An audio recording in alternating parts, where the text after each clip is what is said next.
911 responders. What is a call that you will never forget? My first cardiac arrest call. An old lady had woken up to her husband not breathing. He'd passed at some point during the night it seems. But all I was given at the start of the call was that he wasn't breathing. So I launched into CPR instructions. They live out of town. So it took the ambulance crew about 25 minutes to get out to them. There was nothing crazy about the call and I've dealt with way more traumatic calls in the 2 years since. But at some point during the call, she realized he was gone and you could hear it in her voice. That shift in tone is what sticks with me. Car wreck. Late night heavily forested mountain road. Drunk woman flying down the highway. Lost control and flipped the car multiple times. We arrive and she's unconscious. Boarded and shipped. After about 45 minutes. We're gearing up to leave is when we find the empty baby car seat. Took another 45 minutes to find the body. A light-hearted one. My friend got a call from a very cross-sounding old lady that was absolutely furious because her neighbors had stolen her plants. When my friend asked her how she knew it was them, the woman said because there's holes in my yard and she planted them in her own garden. I'm going to go take them back. I have a shovel. And you probably won't get here in time to do anything about it. Used to work crime scenes and got a call for a suicide. This was my first outdoor decomp scene. The man had been outside dead for a couple days in the middle of August, but the day he was found was a rainy one. Because of that, there were maggots everywhere. His face was pretty much gone. His skin was slipping and everything was just sopping wet. I went to take his fingerprint and it all just sloughed off into my glove. I'll never forget that feeling mixed with hearing the maggots and smelling the decay. 4 of my 5 senses were experiencing disgusting sensations. Glad I didn't taste anything that day. Man called to report a male was breaking into his neighbor's vehicle across the street. A few minutes into the call the man came and started to break into the caller's vehicle. A few minutes later the man spotted my caller and broke into his house from the window. Spent 10 minutes listening to physical fight when I finally heard the police enter the house and say there's blood everywhere. Both intruder and caller died. Oh. And another 911 dispatcher had my caller's wife and kids on another line who were hiding upstairs and heard everything. I talked to a lot of people who were shot, stabbed, beaten in the final moments of their lives, but you usually get them after the situation occurred. This caller was just trying to look out for his neighbor and I spent a good 15-20 minutes bantering while waiting for officers to arrive and get the auto thief. Getting to joke around and get to know someone's personality before they violently die hit a lot different than taking a call after violence had occurred. I'm not a first responder, but a dentistry student. Dentistry professionals can work in the hospital as trauma surgeons of the face.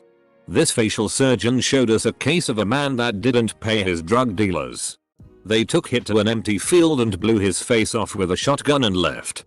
Surprisingly, the man survived and woke up half an hour later and called the police. They spent hours trying to pinpoint his exact locating because at this point he was somewhere in the middle of an open field and obviously he didn't have eyes anymore to help them.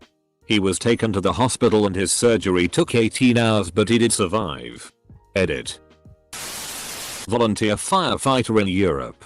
Some summers ago we were called as first responders to a motorcycle accident. When we arrived the cyclist was obviously badly hurt after crashing in a car. But he was orientated and seemed okay. Ambulance and helicopter were on their way already. So we just had to stabilize him. Not a minute later he started deteriorating. Another minute later we started CPR. One of the arriving bystanders was a trauma surgeon and started helping immediately. Shortly after the doctor on the helicopter arrived. It was obvious that there was massive internal bleeding. They first tried to relieve pressure by puncturing and then pretty soon decided that the only chance was to open him up. So they managed a clamshell thoracotomy in the middle of the street. And one started to give the heart direct compressions. The bleeding was massive and they discovered that there was an aortic rupture. The blood loss was too extreme and he died there. Still to this day I have to drive slowly when I pass by that stretch of road.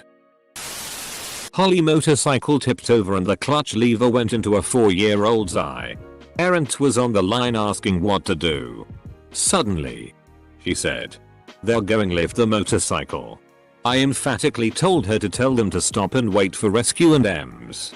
Rescue ended up cutting off the clutch lever and transporting the kid to hospital. She underwent surgery. That was 1982. Just last year. I met the lead rescue officer and the girl herself. Now fully grown. I wanted to meet the 911 operator that saved her vision. I wasn't going to post. But the stories now make me want to. I work in maritime search and rescue. I was fairly new at my job and the area is quite large that we're in charge of. I had just showed up maybe a month prior, still learning the area. We get a call that 2 smaller private planes had collided midair. It was a horrible day. In total there were 19 people. We only found 12 people. 8 were deceased. And out of the rest 2 survived. 2 later to pass due to complications on the way to the hospitals. Anyone that survived was a miracle to say the least. This was almost a year ago and we still get reports that parts of the plane are washing ashore. Edit. Whoa, thanks for the award. And yes, this was in Alaska. Someone called stating they had seen a man on a small island on the lake hours ago, but now the man was gone and his boat is still out there. An older woman called in a half hour later stating her husband had gone missing. He was last seen taking his boat out on the lake sometime overnight. The increasing tension in her voice as she noticed sheriff's deputies were already dredging the lake was something else. She was calm but clearly actively dealing with the fact her husband was likely dead. They found his body not long after I hung up with her. Sometimes it's the people screaming that get to you. Sometimes it's the quiet acceptance of a horrible truth that stays with you longer. Not a 911 responder. But I will never forget about hearing this one in my area. Student housing in the city's center wasn't up to code. Someone left something burning in the clothing store below and a huge fire broke out. One student was still inside and couldn't get out because there was no fire escape. Trapped? He called 911. He stayed with him till the end. I remember odd things people say under stress. A girl's arm was ripped to shreds in a dog mauling. She kept using the word meat. There's shredded meat everywhere. And she continued to say it as she found pieces of her arm on the ground. Is that a piece of my meat? And hoo. OMG, it's my meat. Some others. I brought you the asparagus. The asparagus. Guy who came back from the market to find his partner dead. Come on buddy. Don't do this. It's Valentine's Day. Homeless passerby who started CPR on a distraught woman's husband who collapsed at a gas pump. Come on buddy. Don't do this. It's Valentine's Day. IDK, this got to me. It's such a compassionate thing to say. If this is what comes to mind under pressure, they must be a good person. Little 4-year-old girl got ran over by her grandmother with a lawnmower that was on. It was not the gore or the blood that got me. It was the utter panic of the family. And the way they broke down when the helicopter took off with her inside. Man blew his face off with a shotgun. Wasn't dead yet. Scary. Also, a couple weeks ago I responded to a woman in labor. Get on scene. She had just delivered. She was naked and holding the baby with the cord still coming out of her vagina. She was high as hell and trying to shoot up one last time before she went with us. With her bloodstream still feeding the baby through the cord. Asterisk. Edit. Thank you so much for the wholesome award, hahaha. A car accident where an elderly woman was sandwiched in the car and clinging on to life. I held her hand as she passed. Sometimes I still feel her hand squeeze. This isn't mine. But a friend of mine fielded this call. An elderly gentleman called 911 to notify them that his wife had passed in her sleep. Only it was like 7 o'clock at night. Apparently he just couldn't deal with it emotionally. So he got her dressed. Took her out to the car. Drove around doing his errands for the day. Watched some TV together. And then after 12 or so hours he finally sort of accepted that she was gone and called 911. Not a first responder, but I work in the ED. One of our physician's friends is a first responder and got a call for suicide. It was his own house. His daughter hanged herself. Edit. Correction of grammar. My friend is a first responder. He once got a call about a man that had fallen in the shower. He gets there and the guy is over 400 pounds and out cold on the bathroom floor. My friend, his partner and the guy's roommate try everything they can think of to get the guy on the stretcher. But the bathroom is tiny and they can't even roll him over. Eventually they call 2 more ambulances and finally get the guy out of the bathroom. They get to the elevator and it's too small to fit the guy on the stretcher. So 6 paramedics have to carry the guy down 5 flights of stairs. My friend called in sick for the rest of the week cause he was so sore and stiff. He couldn't move. A mother called because her kid pulled a pot of oil off the stove and it spilled on his face. She said she could see the skin peeling off his face.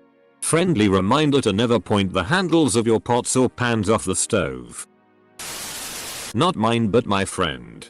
He's an EMT so his partner is always a paramedic. They arrive on scene and it's this old couple. The wife called saying her husband needs to go to the hospital but the husband is refusing. He's dying of cancer and is already on hospice. He doesn't want to be poked and prodded in hospital when he knows there's nothing they can do to change his prognosis. My friend is packing up his bag in the old man's bedroom after the old man signed AMA. The wife is arguing and yelling with the paramedic in the hallway about taking him. The old man gets out of bed and starts rummaging through his dresser. My friend isn't really watching him. Then bang. Old man shoots himself in the head right there. My friend just stands there now covered in blood and brains.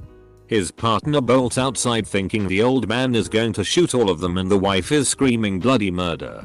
He had to take the next week off and go through mandatory counseling for a little bit but he's back at work. Got a call for a 3-month-old baby that was not responsive. Arrived on scene and was the second person through the door right behind the senior fire officer, SFO. SFO immediately began doing CPR and was therefore unable to take on role of incident commander. I quickly reached up and grabbed the radio off his side and assumed command and control. This happened several years ago and I can still clearly see the child's face. That was a hard day knowing that there was literally nothing we could do. But trying our darnedest to do whatever we could. We never did find out the cause of death but it was suspected that the infant passed away from SIDS while taking a nap. Edited to explain SIDS. Sudden infant death syndrome. Infants suddenly stop breathing spontaneously while asleep. I'm not a first responder. But my sister's is a Leo. Her worst story was there were 2 junkies in town. Non-violent criminals. Who had multiple children together, all which had been taken away by children's aid services. So there was a report that she had given birth. So Cass wanted police escorts to go get the baby. They knocked on the door. The dad opened it. And just said, "Oh. You're here for the baby." Walked across the room. Picked up a swaddled baby and handed the child to my sister. She looked at the baby. This was something like her 3rd or 4th actual shift. Started shaking and crying. The sergeant sees this. Says give it and get back to the car. The baby had been dead for a couple days already. My sister is okay with things now. But that one messed her up for a bit. I used to be a volunteer firefighter and the one that sticks out in my mind was getting a call about an accident involving a semi and motorcycle. The guy driving the motorcycle had a stroke and went under the belly of the trailer, which led to his decapitation. Seeing a head detached from the body is quite unnerving. Had a guy who was intoxicated and suicidal and laying on train tracks with a train due by in minutes. We were able to talk him into getting off the tracks and had officers en route. But when he tried to get up, he couldn't because his boot was wedged in between the spokes of the tracks and he could not free it. We tried to get him to undo the laces and slide his foot out. But he couldn't manage that either. Plan C was to stop every train in the entire area until officers were able to get to him. That worked. Had an ALS call for a suicidal patient who set himself on fire but decided he still wanted to live after 3 seconds, so he jumped into a lake, which was coincidentally nearby, so he obviously had doubts as to whether or not he actually wanted to die. We got him fully intubated. I work in a region that covers a lot of forest area. I was patrolling and heading to recertify with my firearms when I passed vehicle tracks leading into the trees where vehicles aren't supposed to be. It wasn't unusual for that spot, but I'd never been able to catch anyone up there because I was on a timetable. I figured I'd check in it on the way back to the office. After an hour or so, we got a bolo for a potentially suicidal male. He was found dead a couple of hours later in that exact area I was going to check. And now I can't help but wonder if he was alive when I drove by and I could have done something. Former Leo here. Don't do that, my friend. You do what you can when you can, and that's all you can do. Have a safe holidays. I worked as an EMT for a while. Went on a call to a trailer park in town for a man having a heart attack. We get there and discover that it was an elderly man who was under the care of a younger couple. The younger couple was being paid to care for him, except they weren't, so they were starving him and using the money for other things. He was dying from lack of nutrition. He had long, white, unkempt hair and a beard, and he wasn't just skinny. He was a skeleton with skin stretched over it like a drum. He was naked except for an adult diaper. We began CPR, pushed drugs, defibrillated him, and loaded him into the ambulance to rush to the hospital. Many of his ribs broke from the CPR and he'd arch his back and kick once or twice from time to time. He rallied a couple times because he wasn't sick, but he was just too weak and he passed away. The couple also had a child who was standing in the back hallway wordlessly watching this all unfold. CPS got involved. Obligatory, I'm not a first responder, but, I always wonder about the 911 operator that was on the phone with me when I found my 21F at the time, brother, 24M, after he hung himself. It's a bit blurry, but I remember I was calm, in shock, and I think he started to ask if I needed fire, police, or ambulance, and as soon as he spoke I said my brother killed himself. I think he asked if I could get him down and try CPR. But as soon as I said his feet are blue, he knew he had passed and instructed me to go wait outside on my steps and to stay on the phone till the police got there. I kept saying things like, "This is so ed up. I'm sorry for swearing," and he said it's okay. Later I found out that I found my brother about 14 hours after it happened. My poor parents were out of town on vacation too. I called them first before I even called 911. I once had a call from an 11-year-old girl who was just stabbed by her stepfather. She kicked him in the balls and went to hide and call 911. She was scared and I stayed on the line until her stepfather found her. The last thing I heard was her yelling, "No, please don't do it again." Then I heard an angry yell, then gurgling. Turns out he stabbed her in the neck 1 minute before the police got there. I quit the next day. Ran a run-of-the-mill house fire in a McMansion. Fire was small enough we could perform an interior attack, but big enough that it was a little dicey and hot as. Go up into the second floor master bedroom, and where the walk-in closet should have been was a SX dungeon filled to the brim with charred leather and scorched dildos.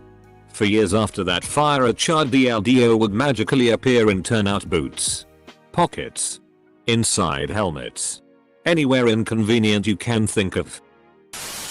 When I was 16 I had a summer job working at a marina at a local lake. This was early 90s and cell phones weren't around. The road to the lake was a twisting, winding paved road that drivers of sports cars loved. I came around a corner and could tell something bad happened. Out of the corner was a bright yellow Corvette convertible upside down and smoking. Going too fast and flipped. I rush out to check. The driver had his head ground down to nothing. I hear moaning and go to the passenger side. The man's wife was still alive but severely injured. I had enough room to reach my hand and to hold hers. She passed away a few minutes later. It haunts me to this day.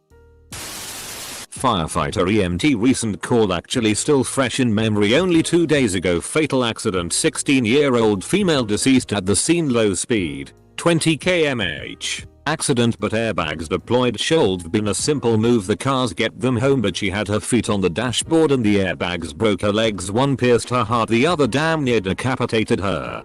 So if you ever get the idea, putting your feet up on the dash is a good idea. This isn't mine, but my dad went on a call in 1988 where a man had attempted suicide by cutting his wrists. He and his partner each grabbed a wrist and stopped the bleeding. Saved the guy's life. But it wasn't until a week later when they found out why he was trying to die. His wife had left him because of various reasons, I'm sure. But these reasons included the fact that he had full-blown AIDS. So my dad and his friend had to get tested since they had been covered in this dude's blood. This was before all the protocols surrounding blood and pathogens had been implemented. My dad was negative. But his friend wasn't so lucky. The blood had gotten in his eye. I was 2 years old at the time. He quit doing calls soon after. His friend died 7 years ago of AIDS-related things. Not a 911 operator, but I used to work for a private company working with police that would contact us with subpoenas or emergency disclosure. There was a situation where a rideshare driver had driven off allegedly on accident with an infant in the backseat when the parents exited the vehicle before the parents had the chance to open the back door and get the baby out of the backseat. I talked to both the cops and the parents. The guy said he would drop the baby off at the nearest police station instead of turning around to drop the baby off, which made everyone mad. Then he says, "Oh, I got another ride request, so I will drop it off at a different station that was even farther away." The cop said, grabbed the cell phone from the mother. I was on the dad's line so I could hear everything, and the cop bellowed out, "If you don't turn around right now, I will your whole life up," in the most enraged voice I had ever heard. And the guy turned around and returned the baby immediately. Listening to the screams of a 5-year-old and his parents when their four-wheeler's gas tank exploded, showering the kid with flaming gasoline. Not to me directly, but happened in our firehouse years before. Horror story from the 70s. Comrades shared with everyone to stress the importance of hazardous chemical exposure. There was a chemical leak. I don't know what chemical exactly, and a subsequent fire. The team responded and one of the firefighters' turnouts ended up getting pretty heavily soaked in the chemical bath. Upon returning to the firehouse, his young daughter was there waiting. She gave him a hug and got the chemical all over herself. The substance was extremely toxic and she got ill and eventually passed a couple days later. The firefighter went through extreme depression afterwards and ended up committing suicide. Never forget that safety protocols and regulations are written in blood. Instead of bringing up a red up call, I'll bring up a funny one. We went for a call to meet the police for an assault. We get there, the guy had been assaulted with a frozen turkey. Whacked over the head with it. Big lump already formed. Guy had gotten into an argument with his old lady and she bopped him upside the head with the bird. He ended up fighting the cops and his wife and mother tried to jump in, so I'm holding them back as the cops are wrestling with him. Cops ended up transporting him, so we cleared and went back in service. Turns out the same guy had gotten whacked in the head by a 2x4 the week prior to. I'm a volunteer firefighter. We got called out to car accident. When we got there, the driver had gotten himself out, but was very dazed and confused. Said he was with his baby girl, but we couldn't find her. There was a bunch of stuff that was thrown from the car. Clothes, tool, toys, etc. We had to go through everything looking for her. Kept picking up pieces of clothing expecting to see a little girl laying there. I was the longest shortest time of my life. Happy ending. The guy was confused. He didn't actually have his daughter with him. My daughter was born about 6 weeks before that accident. Gave me some nightmares for a while.